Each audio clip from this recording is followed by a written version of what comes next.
দর্শক আপনাদেরকে স্বাগত জানাচ্ছি চকবাজারের একটি পলিথিন কারখানা থেকে। এই মুহূর্তে কিন্তু যৌথ বাহিনীর একটি অভিযান এখানে চলছে। নিষিদ্ধ ঘোষিত যে পলিথিন, সেই পলিথিনের কারখানা এই মুহূর্তে যৌথ বাহিনীর একটি অভিযান চলছে। যদি একটু জানিয়ে রাখি, এখানে যৌথ বাহিনীর অভিযানে কিন্তু নেতৃত্ব দিচ্ছেন বেগম রবিনা ফেরদৌসী, উপসচিব পরিবেশ মন্ত্রণালয়। এছাড়াও আরও রয়েছেন মাসুদ হাসান পাটোয়ারি, পরিচালক মনিটরিং অ্যান্ড এনফোর্সমেন্ট পরিবেশ অধিদপ্তর।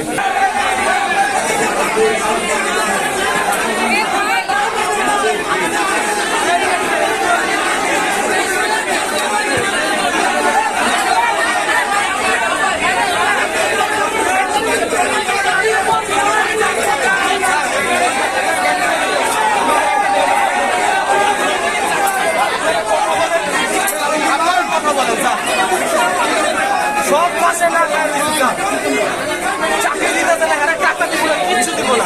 আপনারা বলেন, আপনারা বলতে পারেন, আমরা মানছি স্যার, প্লাস্টিক অবৈধ, ঠিক আছে, কিন্তু আমাদের একটা ব্যবস্থা, আপনারা যদি বিশ্বাস করেন আমাদের একটা ব্যবস্থা করবেন। আপনারা আমাদের বন্ধু, জনগণের বন্ধু না আপনারা, আপনারা যদি এটা না বলেন, আপনারা তো বলে বন্ধু, তারা বেতন দেবে না, আমরা মানতেছি, এটার কারণে আমাদের ক্ষতি একটা, আমাদেরও প্রচুর ক্ষতি হয়ে যাবে। এখানে কিন্তু বেশ কিছু জিনিসপত্র আসলে জব্দ করা হচ্ছে।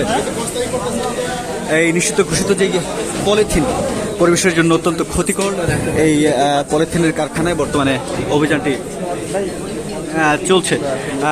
এই যে কারখানাতে বর্তমানে আমরা রয়েছি, এখানে কিন্তু এখানে কিন্তু তালা ভেঙে মনিটরিং টিমের আসার কথা শুনে বা যৌথ বাহিনীর অভিযানের কথা শুনে কিন্তু আসলে তালা দিয়ে শুনতে পড়েছিল এখানকার মালিক পক্ষ এবং কর্মচারীরা। বর্তমানে কিন্তু এখানে তালা ভেঙে কিন্তু এটার ভিতরে আসলে প্রবেশ করা হয়েছে এবং যে সকল পলিথিন এখানে পাওয়া গেছে সেগুলো কিন্তু আসলে জব্দ করা হচ্ছে।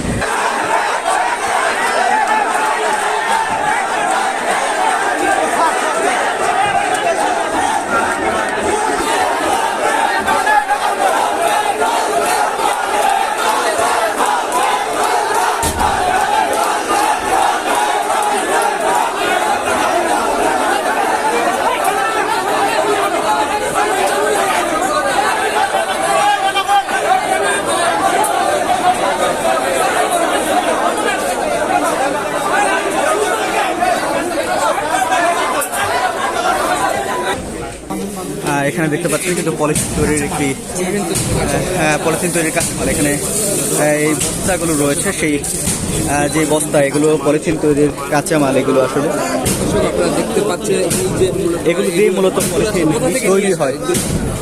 দেশের বাইরে থেকে নিয়ে আসা হয়, দেশের বাইরে থেকে নিয়ে আমরা দেখতে পেলাম পলিথিন তৈরির কাঁচামাল, এই যে যেগুলো বলছিলেন যে এখানকার যারা রয়েছেন বা বলছেন কিন্তু এগুলো কাঁচামাল এবং এগুলো দেশের বাইরে থেকে আসলে নিয়ে আসা হয়।